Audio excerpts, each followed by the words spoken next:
Good evening, everyone. My name is Penny Ricketts. I currently sit on City Council. Tonight, we're going to have a discussion about the plastic bans that are proposed for our November 3rd election. So we have various people at the table. I'm going to let them introduce themselves. So why don't we start here? Hi, I'm Amy Donovan. I'm the Franklin County Solid Waste Management District Program Director.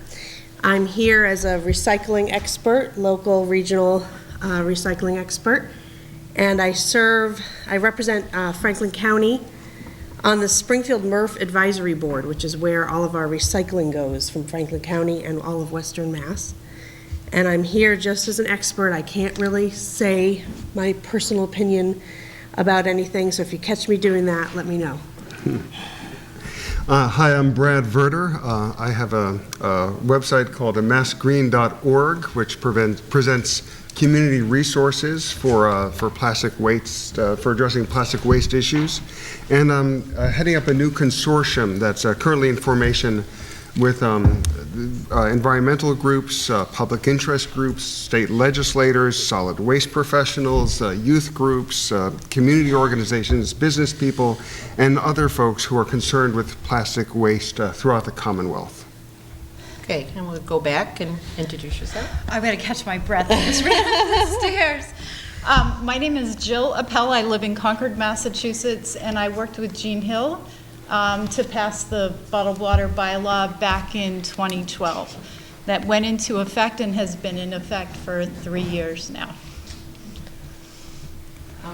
My name is Louise Amio. I'm with the Greenfield Rights of Nature, and we're the people who tried to introduce the ordinance that we collected 1,500 signatures for, and that ended up in this referendum question being, or these questions being on the ballot. Good evening. My name is Matt Thomas. I'm the president and founder of a benefit corporation called Because Water.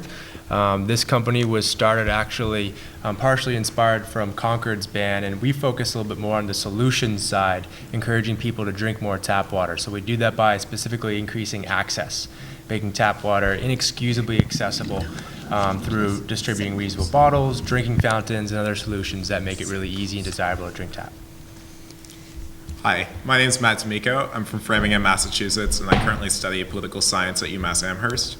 My experience in this is I proposed and authored a ban on single-use plastic water bottle and polyethylene terephthalate bottles in Framingham, Massachusetts a year ago. And ever since, I've worked on water activism, increasing access to tap water for anyone. Hi, I'm Sandra Boston from Greenfield, and I'm part of the organizing group that has called this forum together with Penny. Our group is Greenfield Rights of Nature, and we've been working for 2 years in the town to make possible this vote that's going to happen November 3rd. Our goal is to help our town to change our relationship to the waste cycle, to understand that our use of plastic is very detrimental, not only to our own health, but to the health of all the living beings that we share this environment with.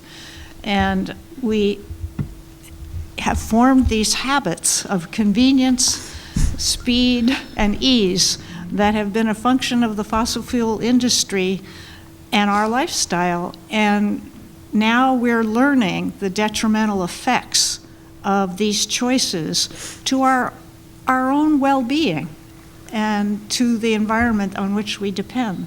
So we're hoping that this vote won't just be about plastic bags and plastic bottles and styrofoam, but it will be about Greenfield becoming a leader in creating the kind of sustainable environment that we want to pass on to future generations. Okay, thank you, and welcome everyone. I just want to say for the record, you know, as you could probably tell as you listen to everyone's introduction, that it seems a little one-sided. And I'm never involved in something this one-sided. We did discuss it, and this is how it turned out to be. It's not my choice to not have a panel of people who disagree on this topic. So I do have questions that were emailed, and I have my phone that I can read without it buzzing along, because I know people are watching. So I'll start first by just reading what the questions will be. Well, the first one is about wireless. I'm going to talk about that next week, so we'll just skip that. So the first one is, shall the Greenfield City Council draft a local ordinance banning the usage of thin film single-use bags given at checkout by retail establishments? Shall the Greenfield City Council draft a local ordinance banning the sale of non-sparkling, unflavored drinking water in a single-use plastic bottle less than 1 liter in size? Shall the Greenfield City Council draft a local ordinance banning the usage of non-biodegradable takeout food and beverage containers by retail food establishments, local hospitals and schools, and at, it says town events, it should be city events. And everyone has a choice to vote yes and no. So I guess to kick this off, let's hear from someone, a town that has banned it, and what was the procedure? What's the process of how you do that? I can speak to that. So there's a number of different procedures. So right now, to date in Massachusetts, there have been 9 municipalities that have banned styrofoam or other forms of polystyrene, and 16 that have banned plastic bags. The most recent was actually just last week in Pittsfield. They passed a polystyrene ordinance, so no longer can have takeout in styrofoam. And these have been done in different ways. The earliest one was, I think, in Nantucket, I think 20 years ago. So that's really an outlier. More recently, there's been a number in the past, really since 2012. There have been a number of different municipalities, and this has been done in different ways. Sometimes it's by town council, sometimes it's by popular vote in a sort of a town meeting. I was involved in the campaign in Williamstown, for example. There was just an open town meeting. Folks in Brookline, which had an elected town meeting, did it that way.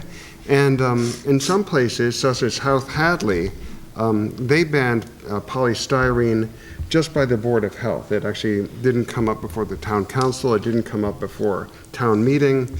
Just the Board of Health said, polystyrene, obvious health hazard, it's gone. Okay. So I know it's really early to already take a commercial break, but I see my friend Jackson is here. So Jackson, can you come around back and come on up here? I just want Jackson's to doing- point out that Jill also is Oh, from yeah, a I town can that talk has about banned that. the bottles. Okay, yeah. Hey, Jackson, why don't you tell people why I invited you here today? Hello, my name is Jackson Karen. I will be telling you about the Buddy Bench. The Buddy Bench, we would like to build a Buddy Bench at Four Corners School. A Buddy Bench is something that helps kids make friends at recess and is a community builder. If a kid on the Buddy Bench and another kid walks by and sees the kid and they can either go talk or play together. In order to build a Buddy Bench, we need your help. On October 24th, 2015, we are having a cannon bottle drive in 2 locations, at Four Corners School and Regary's on Deerfield Street in the back garage. We will also be accepting donations. Our goal is to get enough money to install a Buddy Bench at every elementary school in Greenfield. So we're really counting on everybody who recycles right now. You usually bring it in, you might get your own change or whatever, but we want to give it to this Buddy Bench. And I'm really busy that day, so here you go. Thank you. So thank you, and thank you for coming. Okay? welcome. Thanks. Okay. I hit my Facebook page and I was like, perfect, we're talking about recycling and everything else. So before we get to the recycling piece, why don't you share how your town did it? I think as Brad alluded to, within Concord, we have a Board of Selectmen. They're a 5-person body. They're an elected body. We also have an annual town meeting. It's not a representative town meeting. We're a population of about 15,000. So we're at the higher end. I think we've had, on a banner night, we've had probably 10 to 12% of individuals attending town meeting. So ours was brought to town meeting by a citizen article. Any citizen within the town of Concord can bring an article to town meeting for a vote by the attendees at town meeting. Our Board of Selectmen were supportive, but I think they felt like, as they do in Greenfield, that this is a decision best made by the community rather than the governmental authority. So that was our opportunity, was to go and compel and convince people at town meeting. All right, so I guess the first thing that I would have to say is, for both of your towns, did you do only one thing? Or did, like, we're doing 3 at once. Yeah. Did you start at, I'm not happy about I'm the whole impressed. 3 at once. Totally impressed. I feel like, over time, we could get this. So what did you do? Did you do 1? Did you do 2? How did it go? In Williamstown, they did 1. I mean, 2 at the same time, a polystyrene ban and a plastic bag ban. And both actually set nationwide precedents for sort of raising the bar in terms of what was specifically outlawed. It's pretty interesting. The Board of Selectmen were unsupportive at first, and they had all come out actually unanimously saying that they were against both bans. And voters overwhelmingly voted in favor of both of these the same night. It was a very long town meeting. Yes. Louise, why don't you speak to why? Okay, let her finish first, and then Okay. Within Concord, we actually started with bottled water because it was Jean Hill, the octogenarian, who saw the picture on the internet of the Great Pacific Garbage Patch back in 2011, actually. She first brought it to town meeting in 2011. I think, so we worked on that one and got that one passed. We did pass a plastic bag ban back in April of this year that goes into effect on January 1st. And we probably could have knocked off styrofoam at the same time. I know that Brookline, I think, did plastic bags and styrofoam at the same time. But Greenfield I'd be so impressed if you could get all 3 of these done. I think you would be the first city and town in the country to actually accomplish this. And I think, bags and styrofoam are pretty straightforward. I think the bottled water creates a little bit more controversy and discussion. Now, do you take the bags out of your stores totally, or do you charge like 7 cents or 9 cents if they use a bag?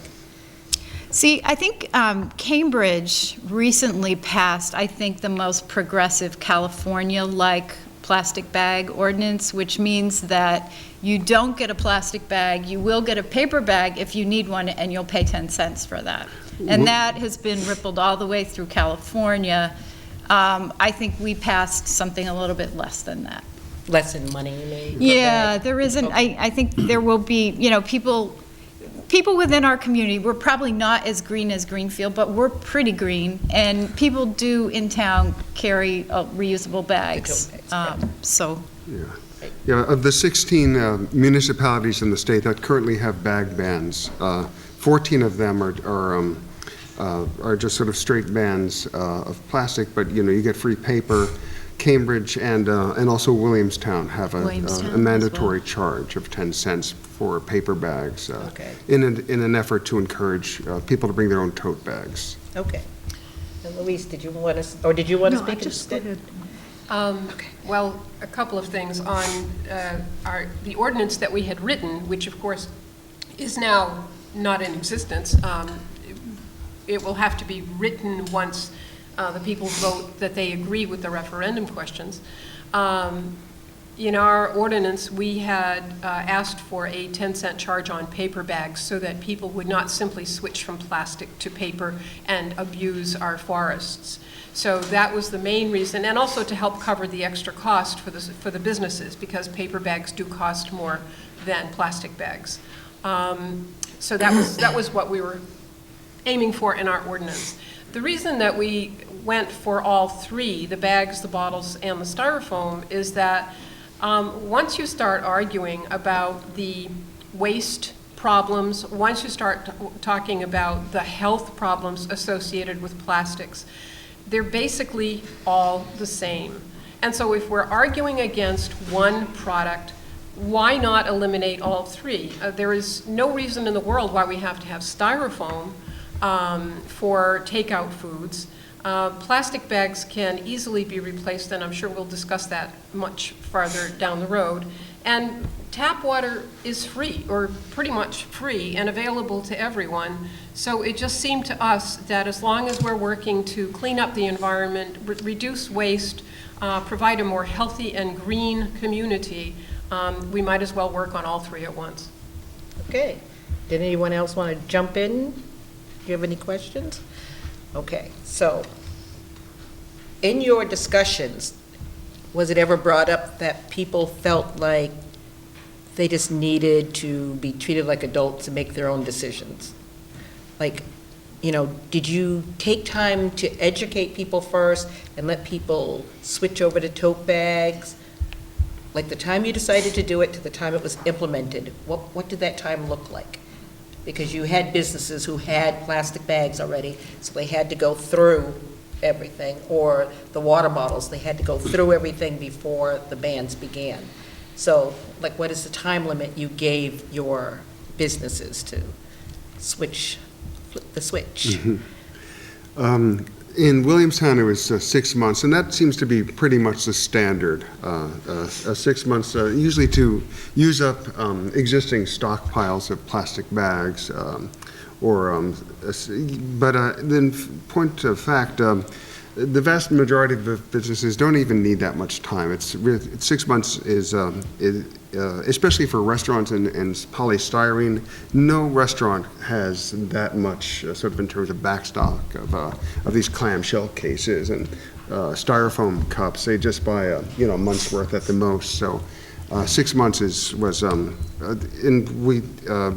plenty, and we knew that because we went door to door. Actually, Williamstown was a very small town, so you can do that with a small team of people. So there's about 4 or 6 of us, depending on which day, who would go door to door and speak to everybody, make sure that we had that they were aware of what was going on, see what sort of concerns they had.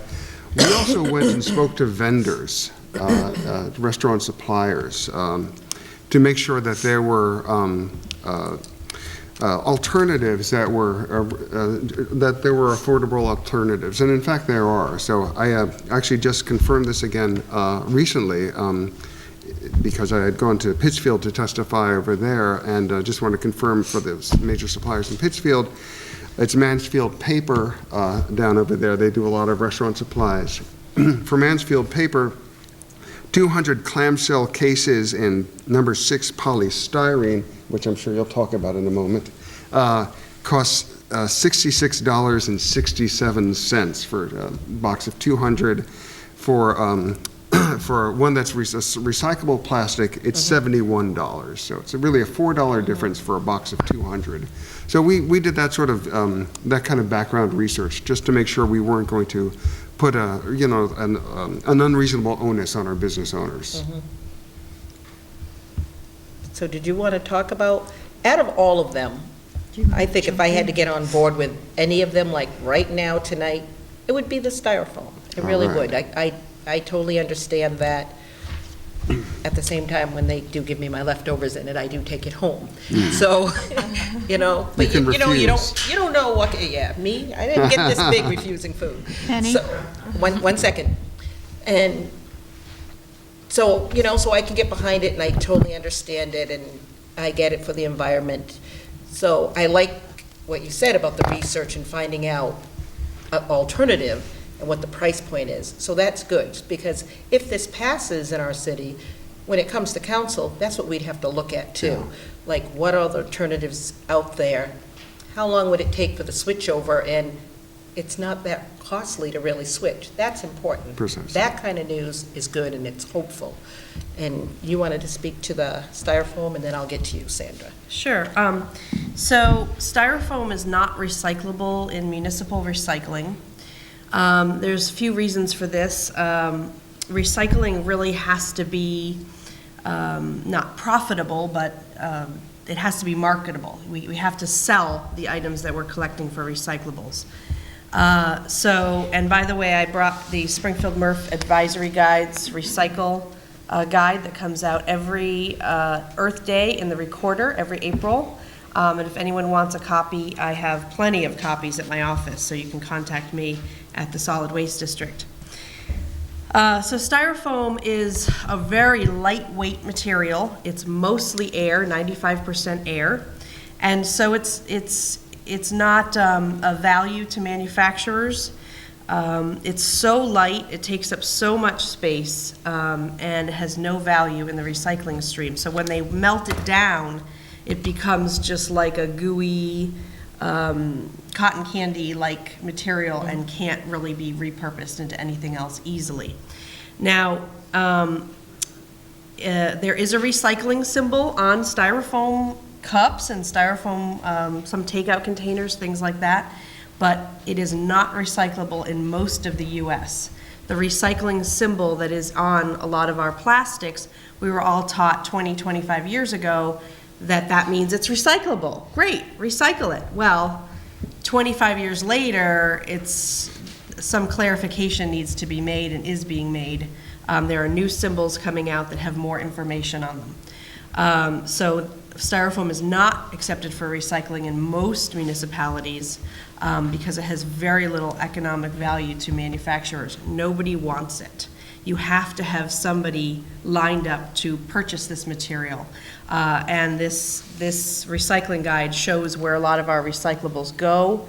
They're marketed out of the Springfield MRF, where 75 towns send recyclables for sorting and baling. And they're moving out a lot of material all year round, but not much styrofoam. Right.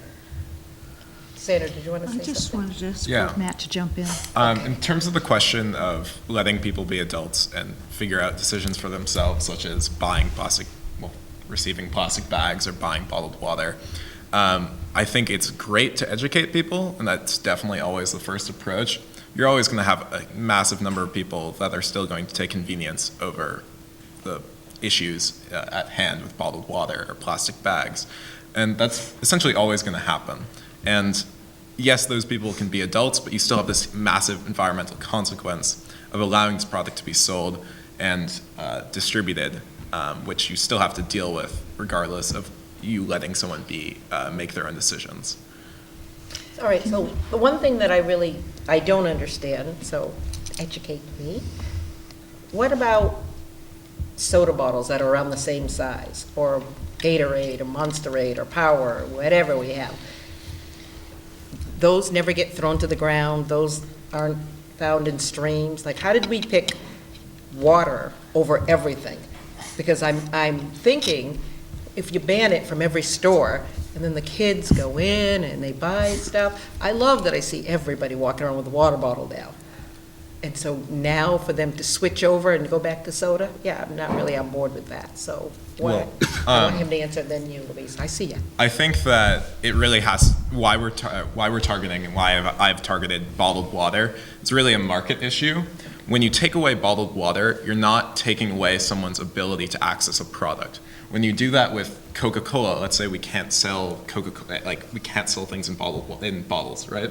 Mm-hmm. You eliminate part of the market that sells an individual product. However, with water, it's not an individual product. It's simply water. I've heard that the water here is actually fantastic. And in terms of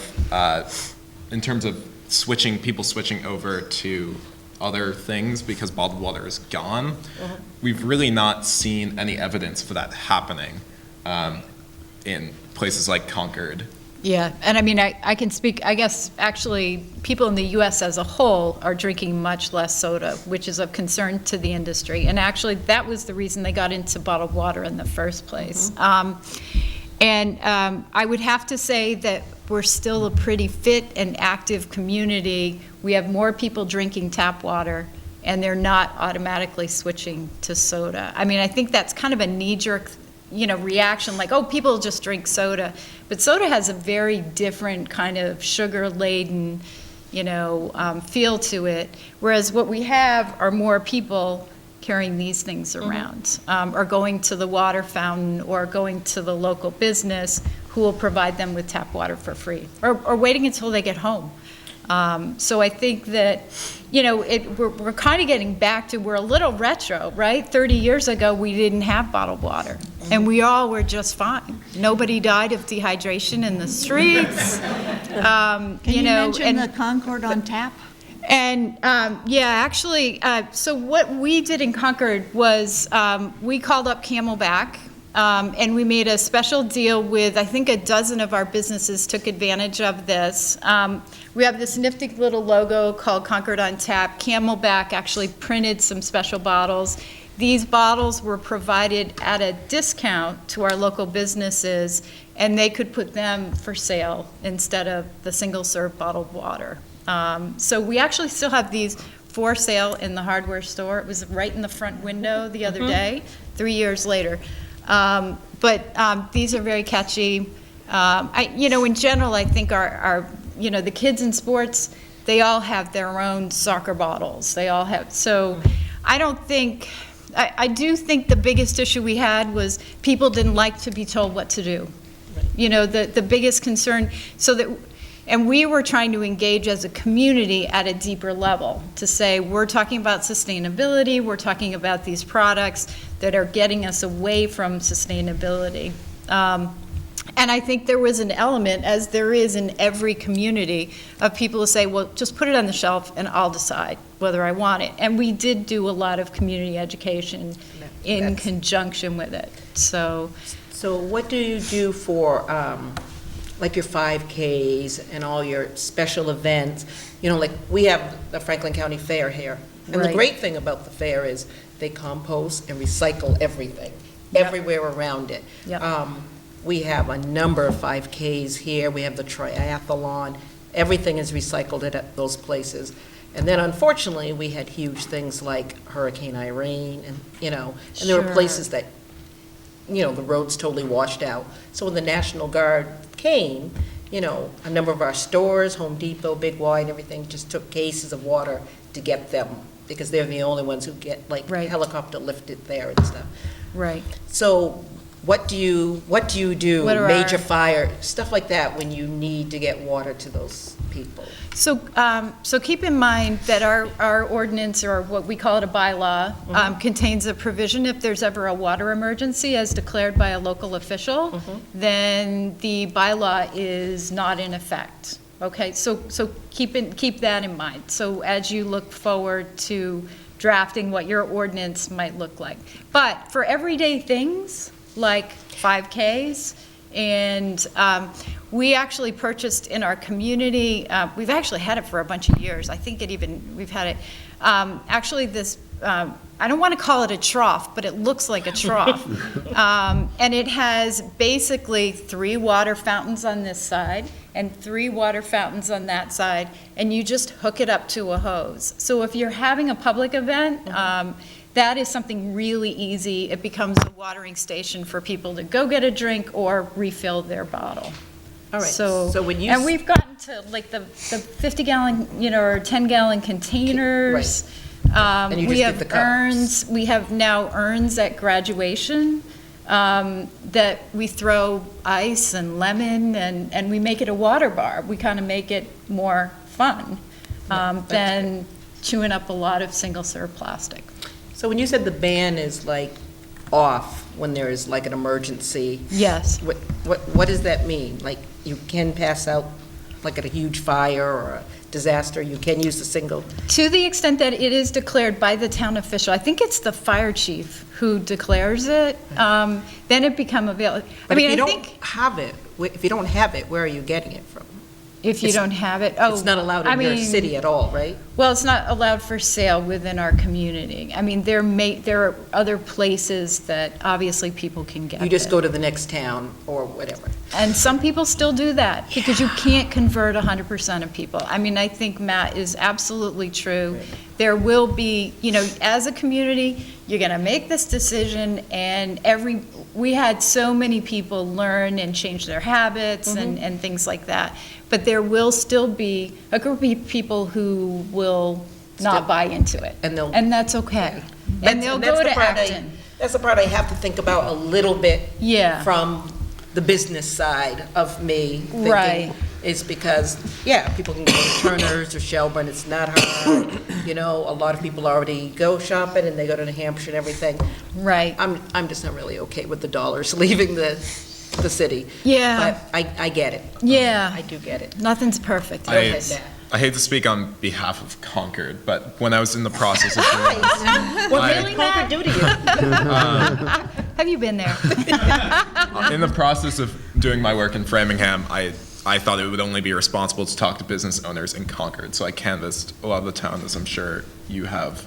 And all the businesses I went to, I could not find a single one that said they had any decline in business after the ban went into effect. So in terms of that actually happening, people actually leaving the town, I don't think that's really realistic. So the businesses weren't seeing any consequence of this happening. Even places, Crosby's, who was the leading, they're still against it. They said they couldn't tell me anything that they were losing, couldn't show me anything that they were losing any business as a consequence of So it. wait a minute, so what size businesses do you have in your place? Like, do you have, our Big Y, our Stop and Shop, our Home Right. Depot, our, So we had, so there were about 40 businesses in town. We actually had high school students working with us on the campaign, and they actually canvassed the businesses to say, how much do you sell, and things like that. And so we have a local supermarket. It's not as big as your Stop and Shop.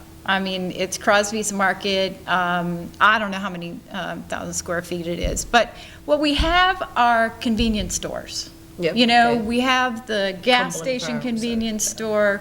We have Dunkin' Donuts. They were selling bottled water. But it was largely just the smaller markets, as opposed to some of the big ones. so you let the big ones keep it in if they wanted to?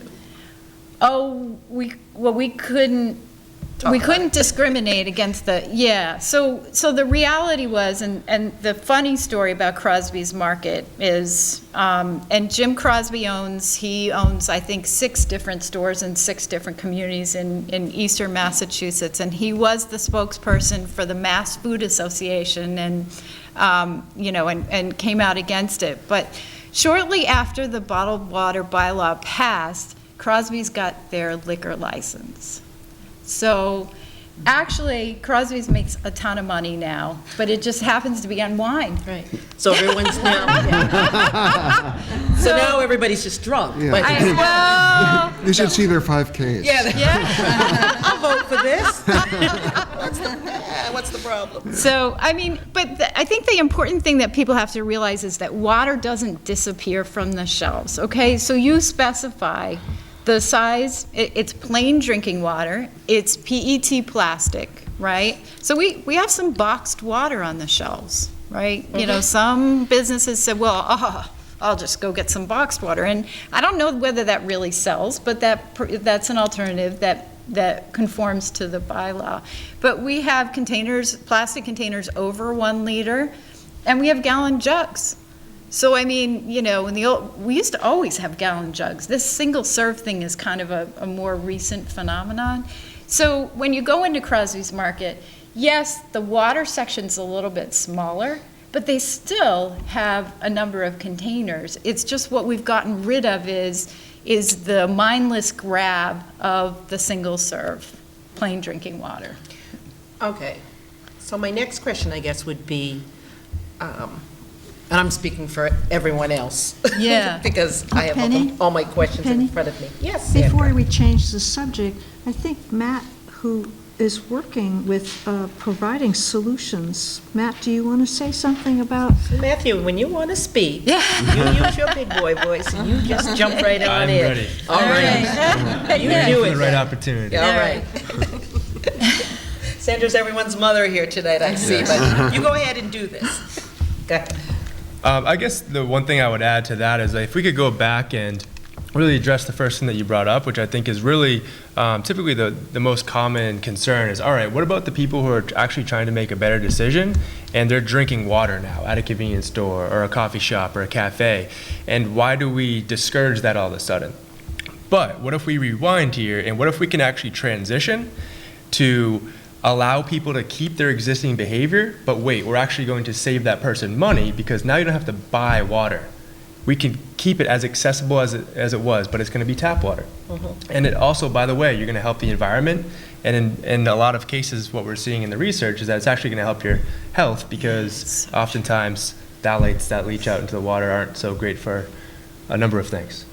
Well, you know, the really funny thing is I'm someone who will buy, bottled water once in a while, or when I'm at an event. I just came from FRTA. We just had a community event talking about all the bus routes, and they had all this water. And I grabbed a bottle and stuff.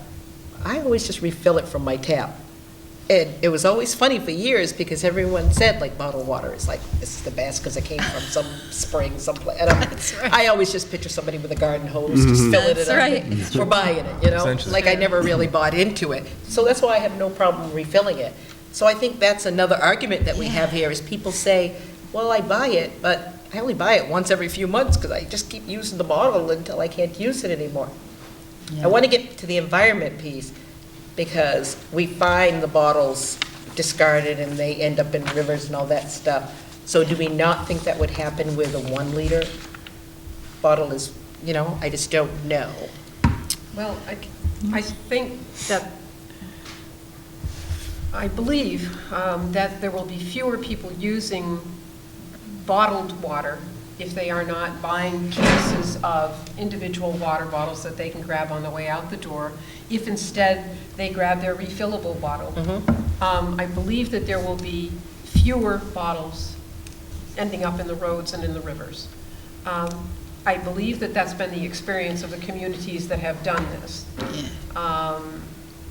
Yes, there will be all kinds of alternatives to tap water, but tap water is free for everyone, and all people have to do is make an effort to refill a bottle, and that will save an awful lot as far as trash is concerned. And a lot of the bottles, and Amy probably could address this better than I could, but as far as recycling, people told us they recycled their bottles. I believe that the statistics are that somewhere between 20 and 25% of plastic water bottles are actually recycled, and the rest are end up in the rivers and by the roadsides and eventually end up getting burned. Those that are recycled, is my understanding, they can only be recycled once into one other thing. And something that I came across recently was that the recycled bottles have been used to make polyester jackets, fleece jackets and things. And someone did a study of the waters off the Antarctic, and nobody lives in the Antarctic, and they found that the water was full of fibers from polyester, fleece, jackets and hats and so on and so forth. There was more fleece fibers in the water than there were plankton, so that the fish were eating the fibers because that's what was there. So it's ending up back on our dinner table. And so the fact that the bottles have been recycled to make fleece jackets is an advantage to only a short part of the history of that bottle and our physical health history. Just not getting how the jackets got to the Antarctica. The water, the wash water, when you wash your water, the fibers end up in the water, down the rivers, into the oceans. That's how. Thank you. All right. I'm just going to leave that one alone. Back to recycling then. Yeah. That's going to be another group of people in town that go, I buy it, but every other week I put it in my recycling. Well, it seems like anytime these kinds of bans or behavior changes are brought up, people say, but I do it right. And that's fabulous. Congratulations to everybody who's doing it right. We have the infrastructure here. We have a fabulous recycling program here in Greenfield and in larger Franklin County. The Springfield MRF is owned by the Mass DEP, and everything that it goes into your home recycling bin gets recycled. Yes, yes, yes. However, there are people that don't care and that litter. I work down at, my office is down at the Greenfield Energy Park, and I'm busy around there all the time doing things, and the people that hang around there know me, and they probably think of me as bossy. But one of the people was walking right toward me, looked me right in the eye, and threw a plastic bag on the ground. So even when Big Sister is watching, they'll still do it. What did you say, though? What did you say? I think I was too discouraged. I didn't say anything. I just picked it up. Think of me next time that happens. Okay. And What would Penny Ricketts What would do? Penny do? I'd be like, I'm going to tell Penny Ricketts. I know you're going to pick that bag up. Thank you. Actually, his friend looked right at me and picked it up. He was very embarrassed. See? There you go. So, people do litter, and it happens. I think that most people in our community are well-meaning, well-thought-out people who reuse plastic bags, who reuse bottles, just like you described, but there is a portion of the population that just can't seem to be reached with that message. Mistakes also happen. Things blow out of cars, they blow out of trash cans, out of recycle bins, and so, mistakes happen. I think that... Can I make comments? Yes. Keep going. Yes. And I think that, yes, plastic water bottles do get recycled. Most of the recyclables that are recycled through the Springfield MRF are recycled on the eastern seaboard, so we've got a good track record there. However, yes, you're right, Louise. Plastic water bottles in particular are recycled, or some people say upcycled, into fleece clothing and carpeting, things like that. More durable goods. So it's great, it's fabulous. We've come a long way from where we were 25 years ago with the material streams, but there is a lot of waste in our society. The average American makes 4.5 pounds of waste a day, and that's the waste as you go through your day. It's not just like at home or whatever, it's the waste created as you eat and drink and move through your day. So I'll jump in. Please. So let's talk about energy. And let's talk about reduce and reuse, because really, recycle is a failure to reduce or reuse, right? So when we avoid purchasing plastic water bottles, or we avoid purchasing plastic bags, ultimately fewer get made, right? So then we're not spending our fossil fuel resources on making a product that's unnecessary. So it's kind of like, it's a little bit like, I think about the hiker's analogy of like, leave no trace. Use as little as you possibly can. And if you can use this, 100 times, 200 times until it wears out, then you can avoid all the energy. And recycling is wonderful, and we make new products, but recycling takes energy. I think there was just an article in the New York Times that talks about how much energy, and I don't want to... That article was all wrong. Okay, good. Oh, Okay. let's talk about that. It sounds interesting. But these things take energy, and do we want to be consuming something we don't need to consume in the first place, only to recycle it on the back end? I mean, Okay. that's the climate piece, that's the energy piece. All right, so I have this comment that I received an email. Well, almost every comment I've said so far, I received an email, and I'm just not using everyone's name. The proposed legislation is largely driven by environmental concerns of PET bottles, particularly in terms of sustainability. In actuality, PET is highly sustainable and typically has among the smallest carbon footprints among container materials in comparison to glass, aluminum, and others. I think this is the first time I said that word right. This is partly due to PET's lightweight and capacity strength, which means less material per container, less fuel for transport, and less solid. PET is also fully recyclable, and in fact, it is also the most commonly recycled plastic in the United States and the most widely recycled plastic in the world. PET plastics are able to be effectively recovered and recycled.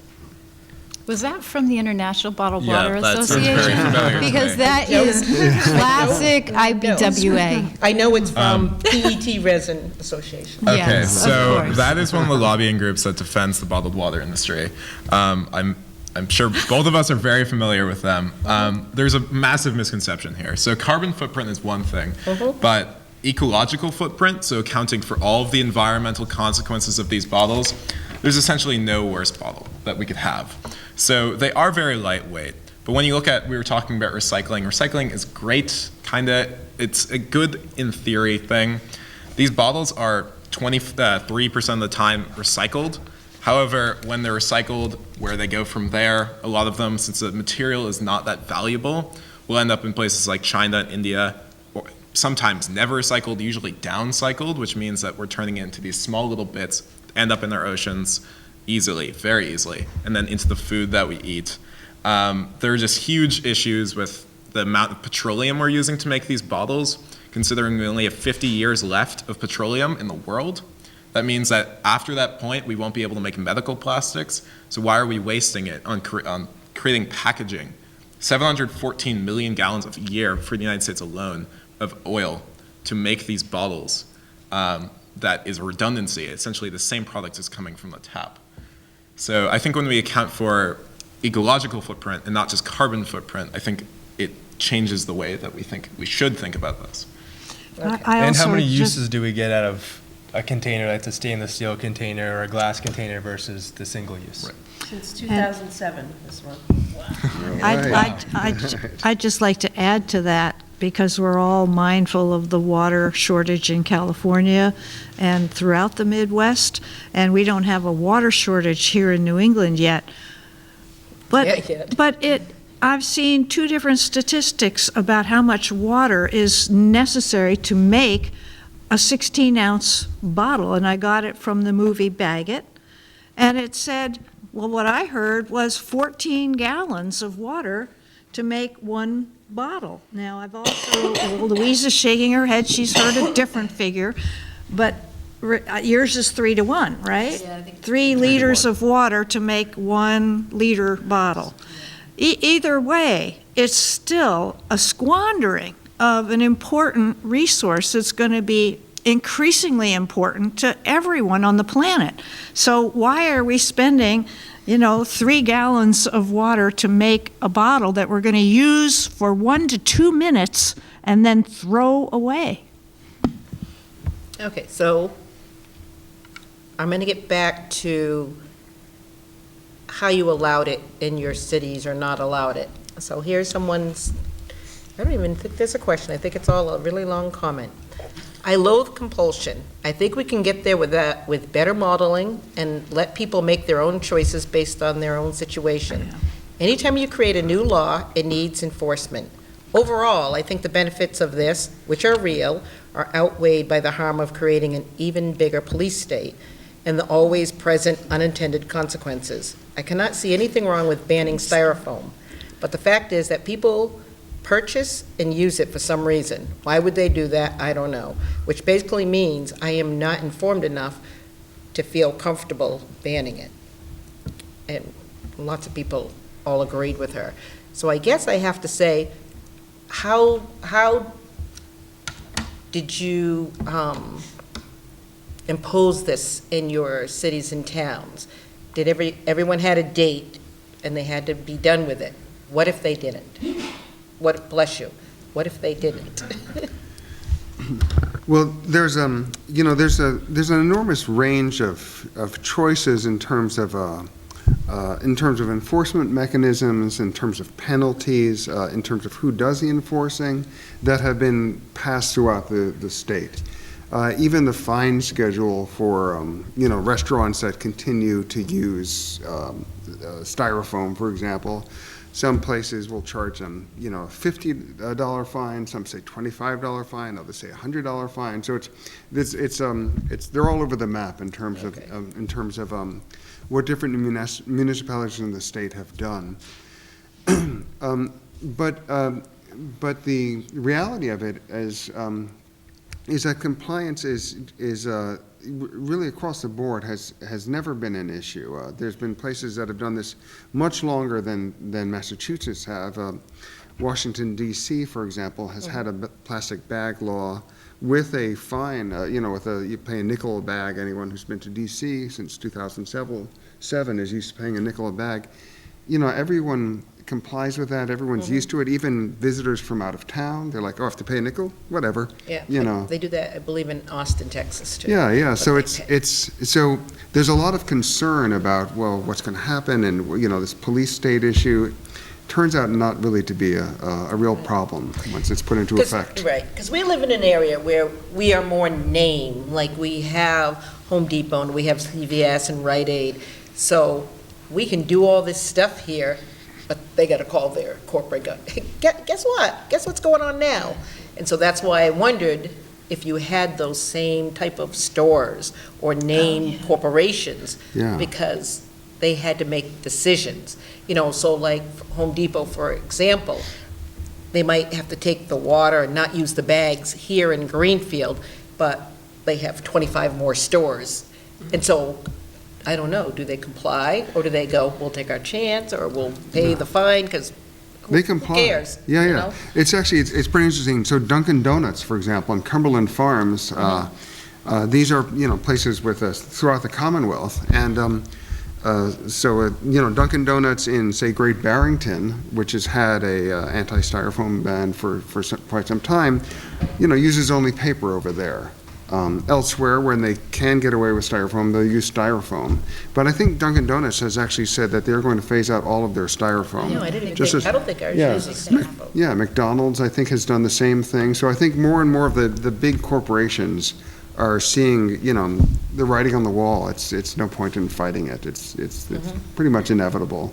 Can I piggyback on that? McDonald's banned or stopped using styrofoam in 1990. I was going to say, it's been a while. So, long time. Yeah. Their food tasted like the styrofoam. Yeah. But now they're getting better. Could I speak to that? Please. We have, to the point of education, changing people's minds. How many years has it been that we've been talking about plastic bags, not only in Greenfield, but all over the country, about the problems with plastic bags?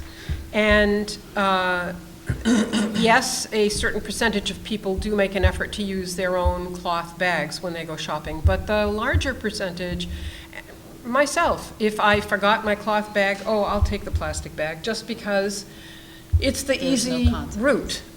Whereas if there is no plastic bag, I'm going to be forced to try a little bit harder. So education has not made the changes that people need to make to save the environment. So Okay. I guess I'll have to ask you and Sandra, are you in favor of the plastic being here and we sell it?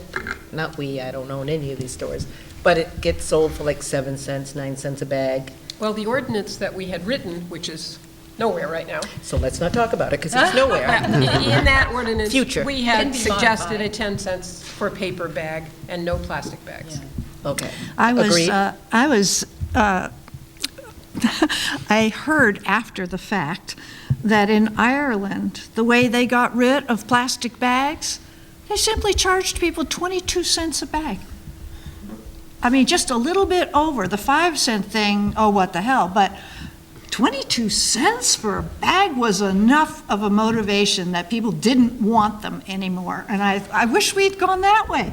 I mean, I guess Greenfield could still Well, that's why I'm asking. do I'm that, still answering because you didn't 22 answer the cents for question. plastic, 10 cents for paper, or bring your own, Right. and So because I think that's an important thing for people to know in voting, Yeah. is that the option may be there, they may have to pay for it. Yeah, The yeah. way that it looks Yeah. for the band, I feel like people are gonna be like, don't tell me what to do. But with the choice of maybe having to pay, they would. I mean, I keep my bags in the car at all times, but I also like everything to look neat. So mostly they're in the trunk. So I try to grab them every time, and once in a while, I forget, and Penny, I take you the know- plastic. But my daughter's cat lives with me, and I'm glad I have those plastic bags. And I know you're going to tell me I could use the bread bag or the other bags or whatever, but you don't know how much I don't eat at home, so I don't have any of that I stuff. just want to say that I went through my year of learning, where Yeah. my bags were in the car too, because I hadn't formed the habit. Mm-hmm. But I want to just hold this up for the audience, because this is called a fold-away bag, and it's small enough to fit in your purse or your backpack, and then you always have a bag with you. You go into the pharmacy to pick up toothpaste and shampoo. You know, you weren't planning to do it, but you realize you have the time. You always have a bag with you. It isn't in the car because it's in your purse, and you need your purse to pay for your purchase. So I highly recommend these fold-away bags, but I just also told the people at Magical Child that I would hold this up during the forum, because this is what the merchants of Greenfield have put together, about 30 of them, and they're listed on this tag that hangs on the bag. It says, reuse downtown Greenfield, thank you. So Perfect. these are for sale for $3 at all those stores on Main Street. Great. In your cities or towns, did the vote ever not go through the first time around? Are you going to lie to me? Or? No. Well, so there's, Which city? yeah, so, What should I tell these people? yeah. So there's, so we're talking nationwide or Massachusetts? Nationwide, Anything certainly you the were truth is. involved in. Yeah, anything, well, I've just gotten started. Okay. Yeah. So there have been a number of towns in the Berkshires just this past year where they really they didn't start it very well. They didn't. There's somebody who was basically trying to push things through, very good-hearted, and was responsible actually for the Pittsfield ordinance coming through, but hadn't done the sort of education sort of work that we've been talking about. And in those cases, town meetings sort of said, well, let's revisit this issue. So there's been several towns that have put it aside. I don't think of, there might be some older ones, but, I've been working on this for a little over a year now. And since then, there's been, again, when it's actually come down to the vote, it's passed. And not only has it passed, but often, as we've mentioned before, against the expectations of often the town officials. I understand. Okay. We have Louise and Dorothy, so you can go home at the end of this tonight. They don't need any help here. No. So I should tell you a little bit about the history of Concord's bottled water bylaw, Good. because Jean Hill actually brought it to town meeting herself in 2010, and it actually passed. The problem was it wasn't properly written as a bylaw. So it went to the Attorney General, and the Attorney General said that's unenforceable. So I actually met Jean at the end of 2010. We actually brought it up, we brought it back to town meeting in 2011. At that time, another group had introduced a voluntary measure. So what passed at town meeting was the voluntary measure. The important thing to know that, when you pass a ban or a bylaw, and people think ban is a 4-letter word, not a 3-letter word. And yeah, they don't, it grates on you. That's why I continue to say bylaw. But in 2011, the voluntary one passed, and nothing happened in the community except everybody felt good. Right? We passed the voluntary bylaw. Isn't this wonderful? So We do touchy-feely things here, too. yeah. I mean, it's a good feeling. But then we brought it. We actually lost by 7 votes in 2011. It was a little heartbreaking. When we came back in 2012, we had a stronger position, but the community also fully understood it and things like that. Well, that's the And- key. The education is the key. But, yeah, education is key. Whatever you implement, give time for it to implement, but, and bring people along. But it's all about changing habits. It really is. Okay, well, I just can't go grab that single serve. I'll bring my bottle, or I'll ask for tap water over here. So it really is about changing habits. And I think the thing that I want to, we had an extraordinary level of controversy in our town.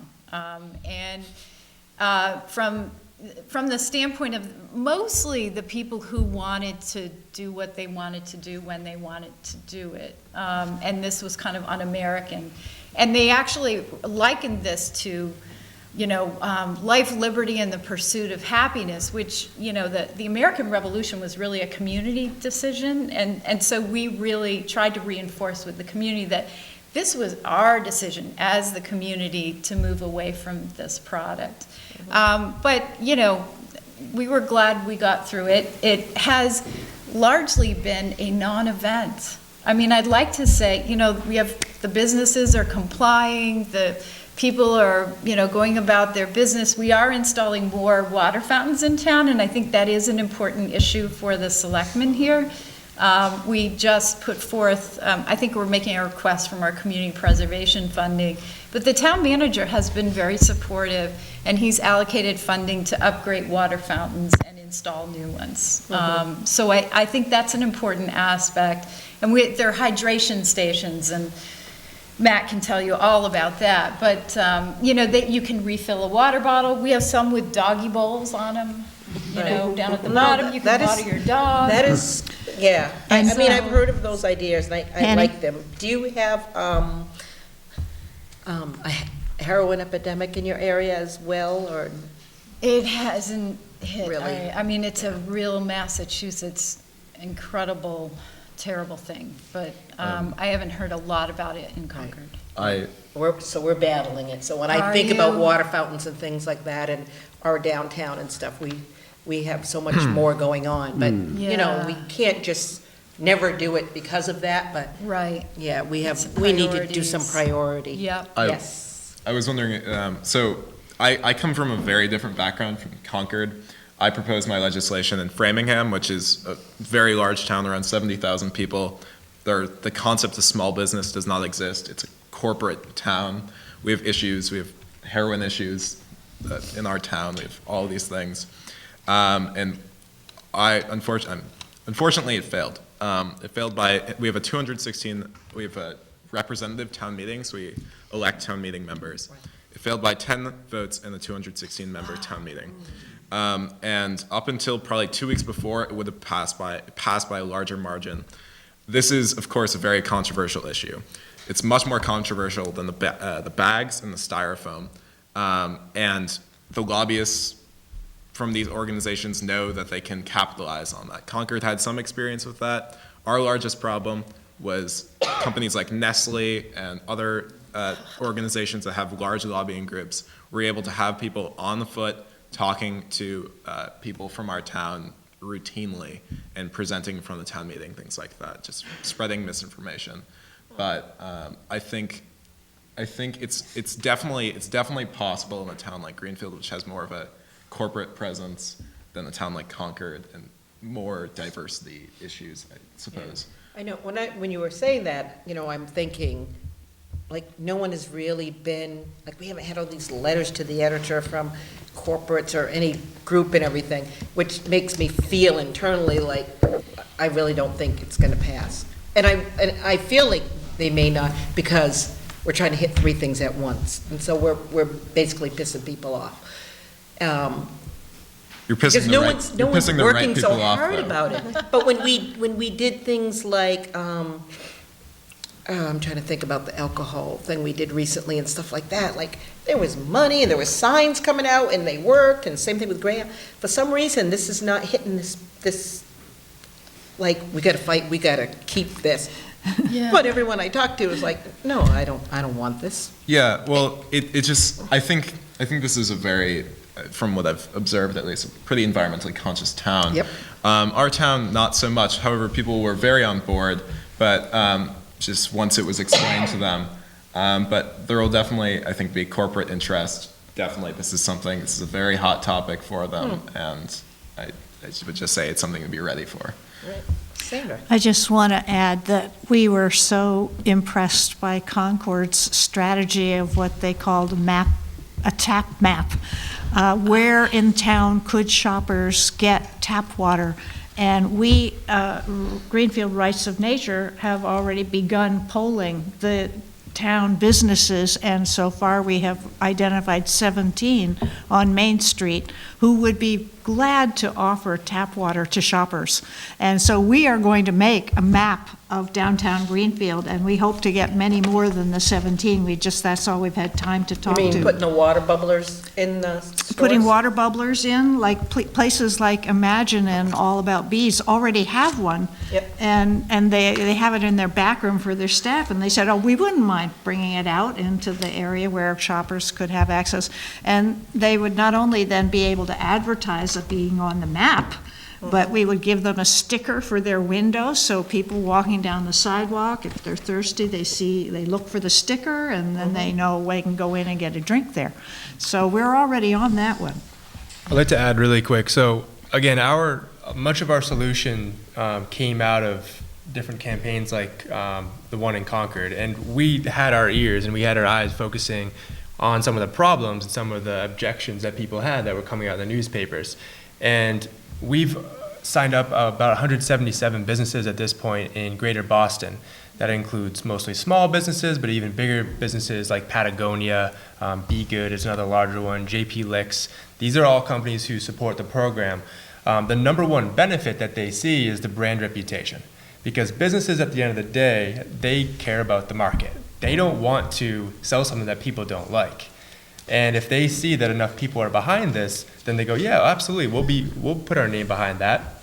We put their name in the mobile app, so more visibility for them. We put their name on our website, more visibility, and then they're part of this on their storefront decal. They're recognized as someone who actually cares about the community. Now, the other corporations, such as a larger one like, say, a Dunkin' Donuts or a Starbucks, well, it's a little bit different. Those corporations, how much, their argument is, all right, we'll create this amount of jobs for the community. That's a tough one. But what are we doing, though? We're pretty much accelerating the inevitable. That's how I see it. People, if they have an alternative that's not bottled water, Matt did a really good job with his campaign with a boxed water, and there's another one that's an aluminum bottle. The businesses are going to be okay with that. They're like, thank you for that information. Thank you. Now the market is telling us that we can tap into even potentially a bigger market if they really want to go that route. And by selling something like aluminum bottles or cardboard box bottles that are actually better for everyone. Well, you might want to, drop by the Garden Theater when you leave, because this is really going to hurt them. And they've done all the numbers, and they sell that much bottled water, which is, I don't think I've ever gone to a movie and drank water before. But it's good, if that's what's happening. And so when they talk about how much they sell, they can't see any other route around it, because they don't want to put up a bubble or whatever. That's how they're making. And there are money those there. businesses, and we have to empathize with those situations, Right. but there are also alternatives. Matt had a couple of alternatives, but there's also just a simple alternative of one of our businesses downtown Boston. If you were to go in, you would essentially drink filtered water, and you would pay 50 cents for a compostable cup. That's something that's very cost efficient for them, if not even lesser of an investment up front, and they can still monetize from people who are drinking water. So again, same behavior, and then people are being educated and rewarded essentially by doing the same thing. Right. And I did speak to George and his partner about this, and precisely told him about the boxed water and the filtered water as alternatives, because we heard their concerns, and we don't want to lose the movie theater either. Right. So I did tell them that there were options, and I invited them to come tonight, but I guess hopefully they're busy. But anyway, I do believe that they heard, A, our concerns, and B, that there are solutions to their concerns. Great. Okay, well, I think it's about time to wrap it up, but I want to thank everyone. So I'm going to start at Sandra and go around the horn. or maybe I'll do you last, because my thing is, if you could say one thing that you really want to just leave out there, what would it be? And I know you might take a half an hour, so you be thinking. So you tell me if you want to go first or last. Well, you know, my motivation in being part of this campaign is to change our relationship to nature, to begin to understand that we belong in nature. We do not control and use up and harm our partner in life. And that's my mission. And the plastics are just a way to talk about it. And I want Greenfield to be a leader in this way. You know, we've been a leader in being the first green community. We've got our solar panels for the town's electricity supply. There are lots of ways. Our new high school is energy efficient. You know, we're on a roll, we're on a trend, and I see this as another way for Greenfield to be a leader in the direction that all communities need to go in changing our relationship with nature. Hi.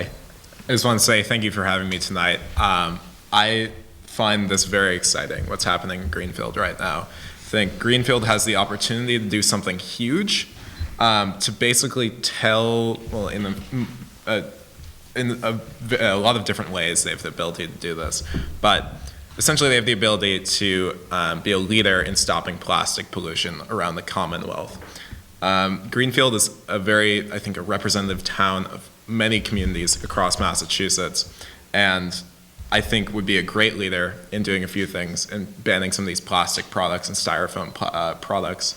And it's just very exciting to me. I think it's very important that we look at we prioritize the environment over essentially any other possible concern, and realize that there are other economic benefits to doing a lot of these initiatives.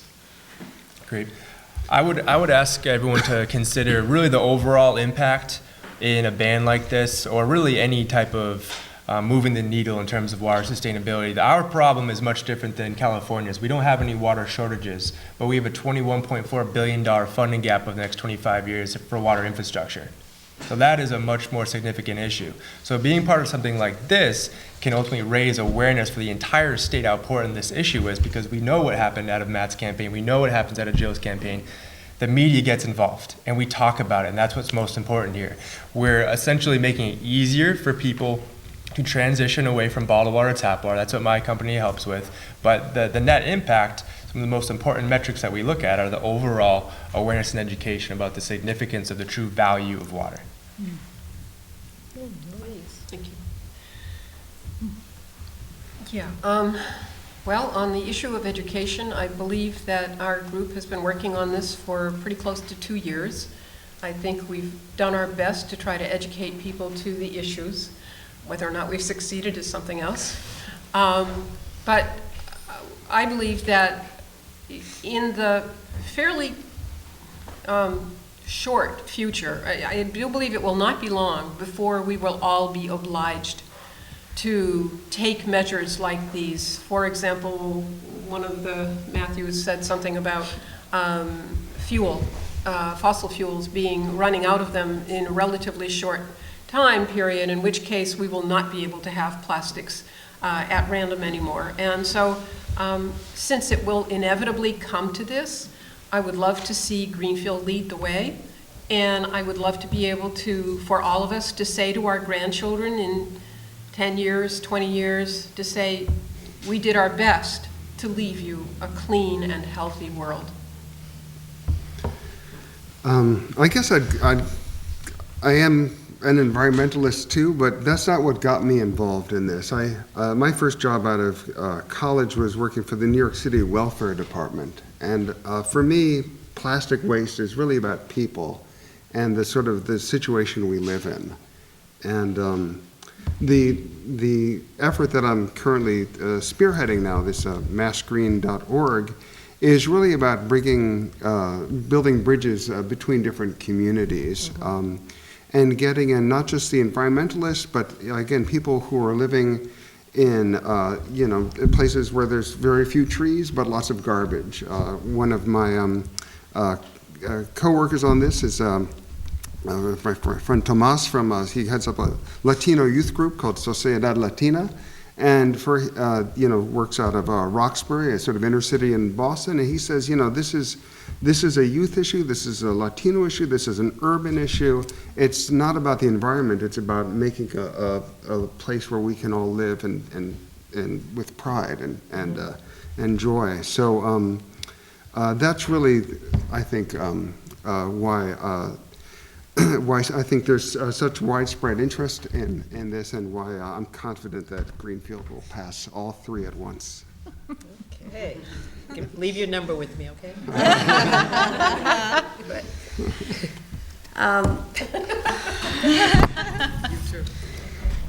The landfill space in Massachusetts is very limited. We are expected to run out of landfill space by 2025. So our $2 or $3 town trash bag, which is a great way to reduce waste, by the way, could go up. It could go up a lot, and that could really affect our businesses and our families. Businesses, too, pay to throw away waste. They pay a lot, and they pay a lot less to get rid of recycling, as do our towns. Greenfield's waste is incinerated at a waste-to-energy facility in Springfield called Covanta Energy.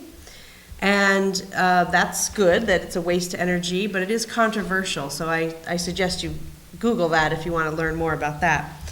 The resulting ash is landfilled, so it reduces our trash, but it does not eliminate our trash. The ash is landfilled. And that facility is on Bondi's Island. Remember hearing about Bondi's Island? If you're from the area? Well, you guys all are. But these folks might not know it's a notorious place. So what's the answer to this? Reducing waste. We can do that through recycling. We can do that through material bans. But I ask that people think about it.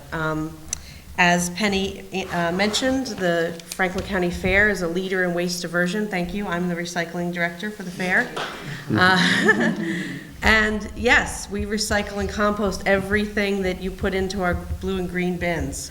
We need volunteers, by the way, every year. And 35 other events borrow special event recycling equipment from my organization, Franklin County Solid Waste District.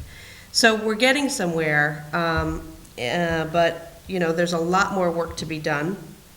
Couple things we didn't touch on, I just wanted to quickly mention. There are replacements for styrofoam food containers. Our very own Richard Smith paper on Wells Street in Greenfield is a fantastic resource for compostable tableware. An ordinary Chinette paper plate, the compostable kind, is readily found in every supermarket. And there's also, of course, online options for those materials. In the Springfield MRF, I mentioned that quite a few times. I really want people to understand the Springfield MRF, the Springfield Materials Recycling Facility. We own it, just like Greenfield's Market. No, not quite. But the Mass DEP owns it. So we really want to make sure that people understand what that facility is, and that our towns are receiving a small amount of money back. Greenfield just received a $10,000 check. And by the way, our wonderful camera operator tonight is none other than the Janine Greaves, Greenfield Recycling Coordinator. So you can see she's wearing many hats. We're all wearing many hats these days, and probably volunteering here at the cable TV station. And so plastic bags, my parting comment will be, plastic bags are not recyclable in municipal recycling. Plastic bags of any kind should never be put in a municipal recycling bin or home recycling bin. And the reason is because they are a big problem for our own recycling facility, the Springfield MRF. They get caught around machinery, they jam up the equipment and cause safety concerns for the 15 workers that are employed there. Okay, to wrap it up. Okay. And so the bags are only recyclable at special programs in retail stores, and they must be empty, clean, and dry. And there are many different kinds of bags that can be recycled there, and you can find out more about that by visiting plasticfilmrecycling.org. And please do also visit springfieldmurph.org. Thank you so much for having me. Okay, I'll be really short. So Greenfield, Concord is counting on you. We want you to be a role model. We want you to carry the movement forward. We think you are the community to do this. It is not hard. It's a change of habits, and it's a small change to make that's going to make a big difference. So Greenfield, please help us move everything forward, and I know you can do it. Thank you. Okay. Again, I want to thank you all for coming. Everyone was like, I can't believe you're doing this, Penny, you're out of your mind. So Good. I'm so glad that I'm, stepping outside the box.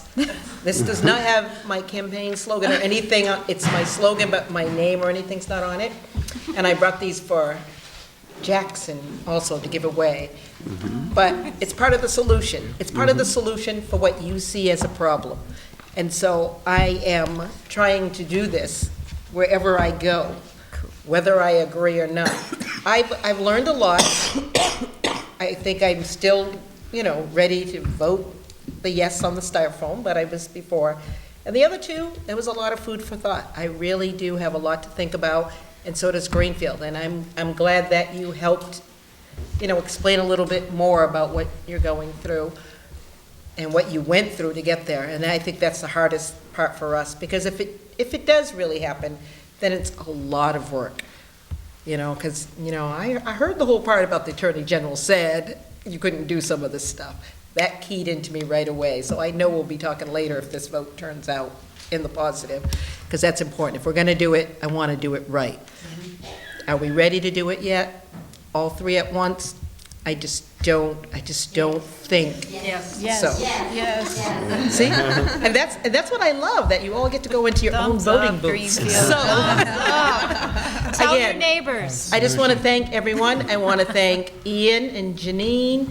Ian is my director back there.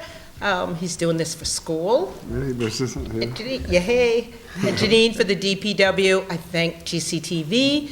This is live, so thank you for everybody at home for watching. I'll be reading on Facebook later on. Thank you all for coming that's here. And that's it, and I'll wait for my wrap-up sign. Thank you, Betty. Thank you. All right. Thank you. Thank Hope you'll all visit.